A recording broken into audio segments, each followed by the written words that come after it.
আসসালামু আলাইকুম ওয়া রাহমাতুল্লাহি ওয়া বারাকাতুহু।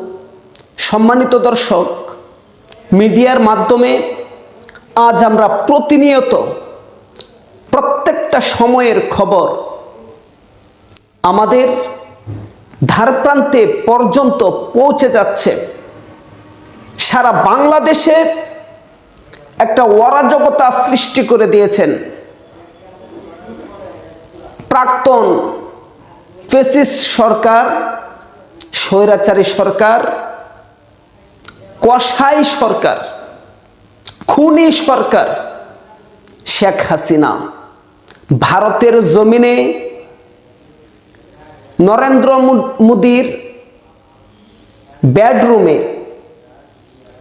মোদি দাদার কোলে বসে বাংলাদেশকে নিয়ে, মোদিকে নিয়ে, মোদির সাথে হাত মিলিয়ে বাংলাদেশের ভিতরে একটা চক্রান্তের জাল বুনেছে। যে চক্রান্ত শুরু হয়েছিল অনেক আগ থেকে, শেখ হাসিনার পতনের পরেও শেখ হাসিনার সেই চক্রান্তের হাতিয়ার চিন্ময় কুমার দাস, সে বাংলাদেশে রয়ে গিয়েছিল। আর এই চিন্ময় কুমার দাস একের পর এক বাংলাদেশে খুন করেছে। যে খুন চিন্ময় কুমার দাস করতে পারেনি, সেই খুন শেখ হাসিনা নিজে করত আয়না ঘরের ভিতরে। আর যে খুন শেখ হাসিনা নিজে করে নাই, ওই সমস্ত খুনগুলা চিন্ময় কুমার দাসকে দিয়ে করানো হতো। এবং কি এই চিন্ময় কুমার দাস ভারত থেকে বেতন পাওয়া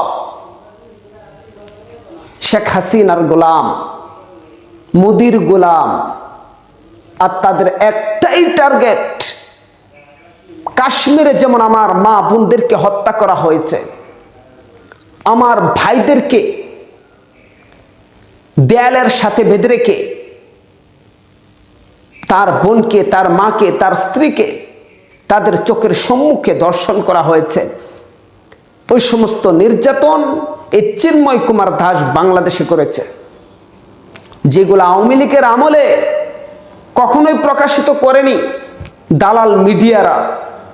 কিন্তু এখন বর্তমানে বাংলাদেশে যারা মন্ত্রিত্বের পদে রয়েছে, কেউ দালাল নয়, কেউ কোনো দেশের এজেন্ডা বাস্তবায়ন করার জন্য এদেশে মন্ত্রিত্বগিরি করতেছে না,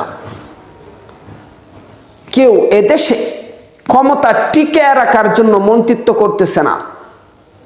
শুধু তাদের দিলের ভিতরে একটাই ইচ্ছা পোষণ করে, যে দেশ হাজার হাজার ছাত্রদের রক্তের উপর দিয়া বেশে দেশটা স্বাধীন হয়েছে, স্বৈরাচার সরকারের পতন হয়েছে, ওই সরকার পতনের পরে যে স্বাধীন বাংলা আমরা আবার নতুন করে পেয়েছি, সেই স্বাধীন বাংলার ভিতরে এক শ্রেণীর কুচক্রী মহল বাহিরের এজেন্ডা বাস্তবায়ন করার প্রচেষ্টা চালাচ্ছে। এই দেশটার স্বাধীনতা কেড়ে নেওয়ার চেষ্টা করতেছে। ওই সমস্ত ব্যক্তিদেরকে চিহ্নিত করা এবং তাদেরকে আইনের আওতায় নিয়ে আসা, এটাই হলো বাংলাদেশের বর্তমান মন্ত্রীদের টার্গেট। দর্শক, পুরোপুরি প্রস্তুতি গ্রহণ করতে হবে এবং কি আপনাকে সেই শক্তিতে বলীয়ান হতে হবে। আবার একটি নতুন যুদ্ধ শুরু হবে, বাংলাদেশ ভারতের যুদ্ধ। বেশি সৈনিক আর কম সৈনিকের যুদ্ধ। ভারতের ভিতরে আমাদের সৈনিক রয়েছে, দেওবন্দ মাদ্রাসার সৈনিক, এক একটা সৈনিক 1 কোটি সৈনিকের মতো পাওয়ার রাখে। কাশ্মীরে যে সমস্ত ভাই বোনেরা নিজের জীবনকে বিলিয়ে দিয়েছেন অথচ ঈমান দেন নাই, ওই সমস্ত এক একটা ঈমানওয়ালা, ঈমান ওলির গায়ে এমন শক্তি রয়েছে, আল্লাহ প্রদত্ত শক্তি, যে শক্তি মাঝে মাঝে আল্লাহ তাআলা হযরত আলী রাদিয়াল্লাহু তাআলা আনহুকে দান করতেন। আলী রাদিয়াল্লাহু তাআলা আনহুর ভিতরে ঢুকিয়ে দিতেন। ওই সমস্ত একজন ঈমানওয়ালা শক্তির সম্মুখে লক্ষ কোটি সৈনিক কিছুই নয়। আল্লাহ তাআলা বিজয় ঈমানওয়ালাদেরকেই দিবে। আল্লাহ তাআলা বিজয় হকপন্থীদেরকেই দিবে। আল্লাহ তাআলা বিজয় বাতিলকে কখনো দেয় না। বিজয়ের মালা আল্লাহ তাআলা কখনো বাতিলের গলায় পরায় না। বাতিলের গলায় যেটা আসে সেটা লাঞ্ছনার মালা, সেটা লাঞ্ছিত হওয়ার মালা, জুতার মালা, সেটা অপমান অপদস্থ হওয়ার মালা। দেখেছেন আওয়ামী লীগ ক্ষমতা থেকে যাওয়ার পরে যারা পালিয়ে যেতে পেরেছে তারা তো পেরেইছে, তাদেরও বিপদ আসতেছে, দুনিয়াতেও পাবে আখেরাতেও পাবে। আর যারা পালাতে পারে নাই, দরবেশ বেশে বাংলাদেশে ছিল, তাদের এই কয়েকটা টাকা বাঁচানোর জন্য তারা দরবেশ বেশকে, রাসূলের সুন্নাহকে কেটে ফেলে, পাঞ্জাবি গা থেকে চুরে ফেলে, টুপি ডাস্টবিনে নিক্ষিপ্ত করে যখন নৌকায় উঠে বর্ডার ক্রস করার পরিকল্পনা করেছিল, তখন আল্লাহ তাআলা কি মেহেরবানি, তারা সবাই ধরা পড়ে গিয়েছে। শুকরিয়া, আলহামদুলিল্লাহ।